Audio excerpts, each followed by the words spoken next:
Hi, welcome back to AutoReview. My name is Patrick and today I have the pleasure to present you the brand new 2017 Opel Insignia. This one is the top version with the 2-liter 260 horsepower petrol powered engine, 260 horsepower at 5,300 RPM, maximum torque of 400 Newton meters between 2.5 and 4,000 RPM, 0 to 100 in 7.5 seconds, top speed 245 kilometers per hour. Fuel consumption, Opel claims between 7.1 to 11.5. I had 11.6, however I did quite a lot of mountain runs, so I reckon this is achievable.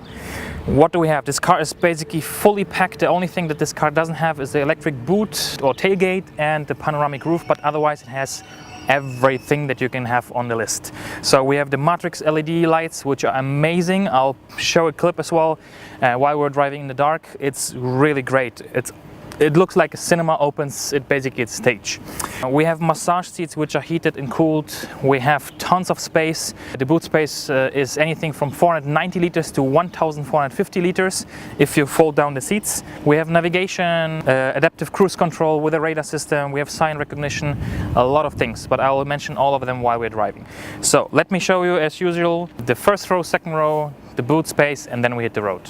Enjoy! Okay, so the new Insignia from inside, and as you can imagine with the top version being the Excellence, we have very nice materials. So we have full leather seats, we have leather wrap armrest, steering wheel with the super nice stitching. I really like the stitching that Opel does with the steering wheels. Obviously leather on the side with the same stitching, soft touch everywhere, even on the doors, even on the bottom. This part is a little bit harder, but on top everything that you can basically reach is soft touch. What do we have? As usual, from left to right, we have the buttons for the windows, all 4 automatic. We have electric mirrors with blind spot assistant. We have on the left side the lights, obviously dimming function. Usually leave it as an auto, it automatically does the job. Then on the left side we have the positioning for the head-up display, the HUD, which you can move up and down as well to find the right position for you, as well as change info of the head-up display, meaning you can have RPM, the navigation, radio station, and a few more functions. Actually, let me just start the engine so I can tell you everything here. And we put the AC on low. Okay. So we have a digital speedo in the middle with the analog one, obviously a digitalized analog RPM on the left, then temperature, fuel gauge, as well as battery voltage and as well oil temperature. This one you can configure over the buttons on the right side, so you can go down, have trip A, trip B as usual, distance, tire pressure, and so on. Then on the left side we have the cruise control and speed limiter, including the radar system. So you have the radar in 3 different steps, speed limiter, as well as going in 1 kilometer steps up and down, and if you hold long in 10 kilometer steps, which is super comfortable. Instead of putting it 10 times up, you just hold it a little bit longer and it jumps. We have sign recognition that will show in the head-up display, it will show in the display here. Camera is just behind here. Then we have the shift pedals, left, down, right, up for the 8-speed automatic gearbox, which you have here. So obviously you can either put it in drive or put to the left and do manually, or once while you're driving in automatic, you just use one of the pedals and it will then shift automatically into manual. Then push start button, so you don't have to take the key out, you just leave it in your pocket. Once you reach the car, you push the button on the handle and will unlock the car. And then obviously you can as well change the settings to audio, phone, navigation, and other options. If you have navigation, you will have here kind of a 3D mode, and here you will have on top camera like you're flying over the road. So touchscreen works very, very nice, pretty fast. So you have here the buttons to go home and back, as well as the big rocker. And I really like this one because it's nice and big, so you can really adjust the volume quickly. If you, for example, have a good song that you like, at the end of the song, usually if you have something on this touchscreen, it takes long. This way you just do it fast, or over the rocker on the steering wheel. Then dual zone air conditioning, left and right. We have heated seats as well as cooled seats in 3 different settings. I mean, actually just cool the seat. Then we have a compartment here with 2 cup holders and charging for the phone, wireless charging for the phone. Then we have the buttons for the suspension and the whole setup of the car, how it feels from normal to tour or normal to sport. So if you engage tour, it will show it on the display as well. It will make the car a little bit smoother and will glide over bumps. If you do sport, obviously everything is a bit more sporty, a bit more aggressive. You feel the difference if you drive, especially on mountain roads. Then we have the lane departure assistant, which is an active system, so it steers basically, it counter steers if you're going over the lane. Start, stop, and automatic parking, which is a great feature, so parallel parking and sideways parking, plus parking sensors on and off, and we have front and back, plus we have a reverse camera, and we have a front camera, which is very handy when you park into tight spots, for example a garage. Reverse camera, we have split screen with the view to the back, as well as a 360-degree camera from the top, which is great. Automatic parking brake, then a little compartment here. Under the armrest we have a bigger compartment with 1 USB. Unfortunately only 1 USB in the front, however we have 2 more in the back, which is great for the kids. Glove box is a little bit on a smaller side, however it doesn't really matter because you have quite big bins here and obviously you have a huge boot. Then sunshades with nice LED lights in white, not this old kind of yellowish design, obviously driver passenger. The OnStar, again, please check the Opel Mokka X video where I describe this and show it in full detail with a live presentation, and a little compartment for the people who wear glasses or, for example, sunglasses. That's pretty much it to the front. Let's hop in the back. Okay, so Insignia T model or ST model for station wagon from the back, and you can see seat in front is adjusted to me.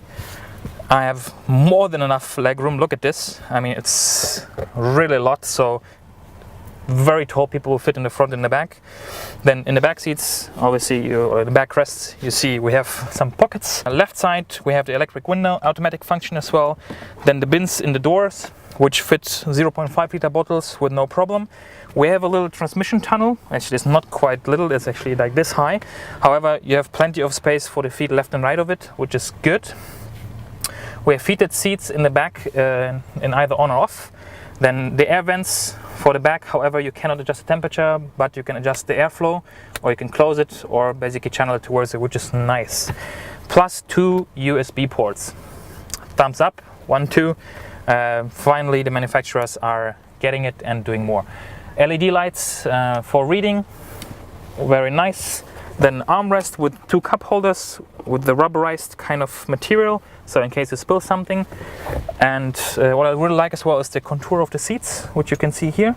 We have 3 3-point seat belts, and the headrests actually go quite tall, which is great. So as I mentioned, I'm 184, and here I can actually sit safe because the headrest is tall enough, and I have plenty of headroom. Look at this. It's really, really spacious. So enough of that, let's check the boot.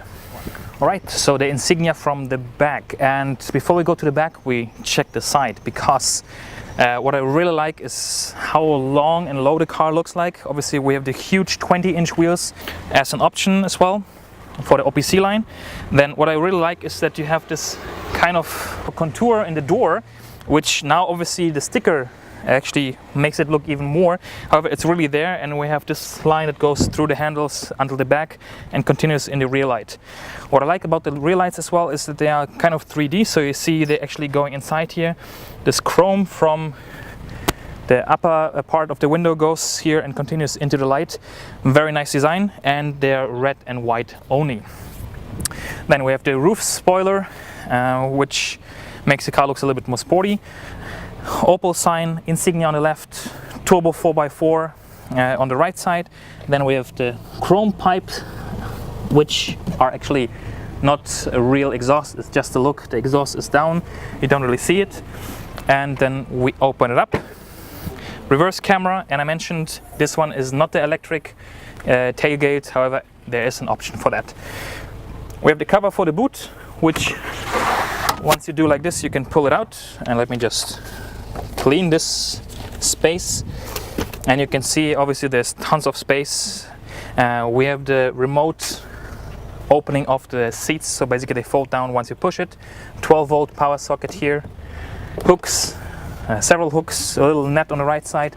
We have a second floor where you have small items, and then there is no spare wheel, there is a compressor kit built inside or put inside. Then the cover, once you pull it in the back, it has this position where it covers, and once you press like this, it actually slides up, and then you can reach everything, and then you just have to put it back in.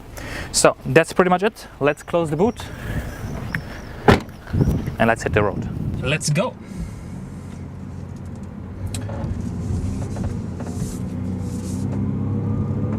So first thing that I really love is the cruise control starts at 25 kilometers per hour. Perfect. And it has, obviously, together with the cameras, we have a city emergency brake function, so it recognizes pedestrians and will automatically slow down. The adaptive cruise control is so good that when you drive, I'm gonna go left. When you drive and it recognizes the car in front of you, it will keep the speed of the front car, obviously, or whatever you set, whatever is lower, obviously to keep safe distance. And in city traffic, it will slow down to a full stop and will hold the brake. It will not disengage the brake after a few seconds. It will hold the brake, which is great. And then once the car in front of you moves again, you just have to push the resume button and it will continue driving again. Great. Then, driving position wise, it's very nice. So as I mentioned, with the AGR Aktion gesunder Rücken seats, they're really good, especially for long distance. You have a massage function, which let me turn on.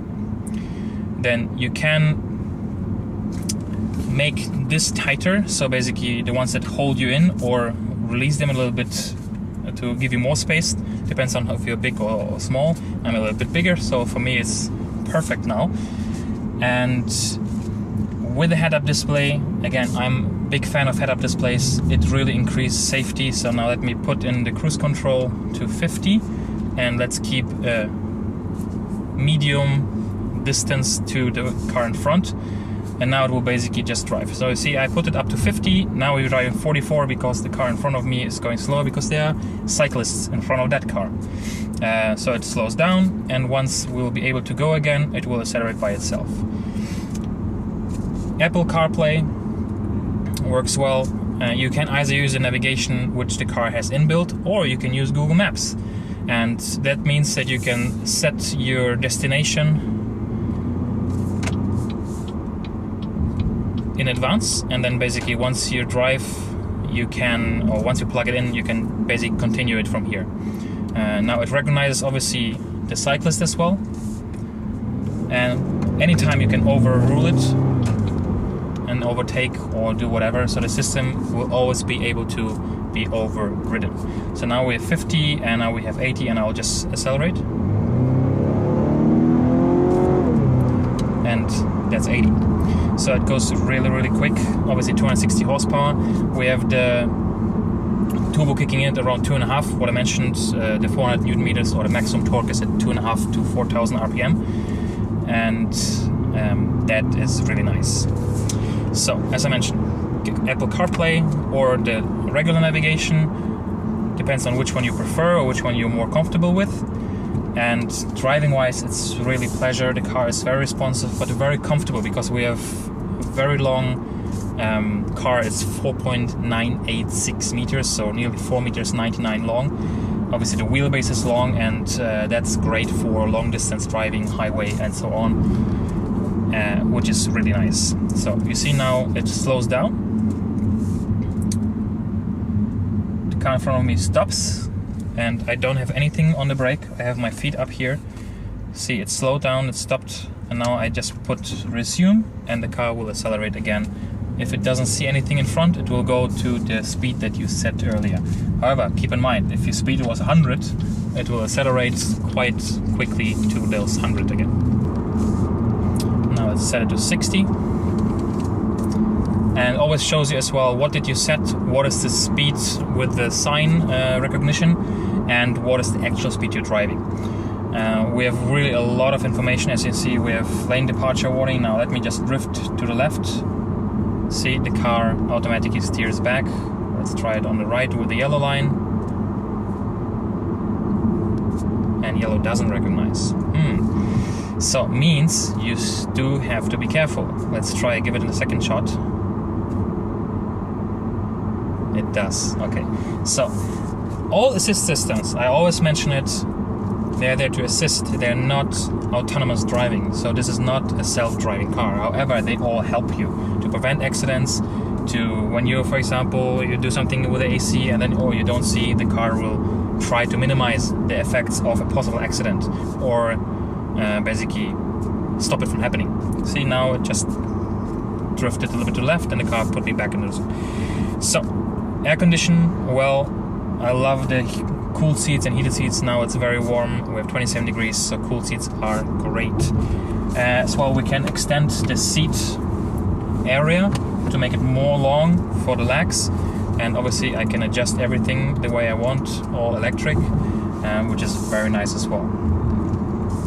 Now let's go a little bit on the highway.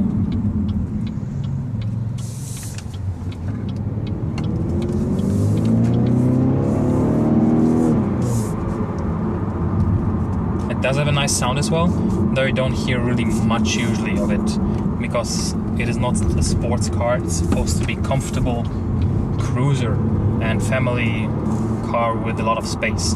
Now you've seen how much space we have in the back, which is great, and the one really great feature is the lights.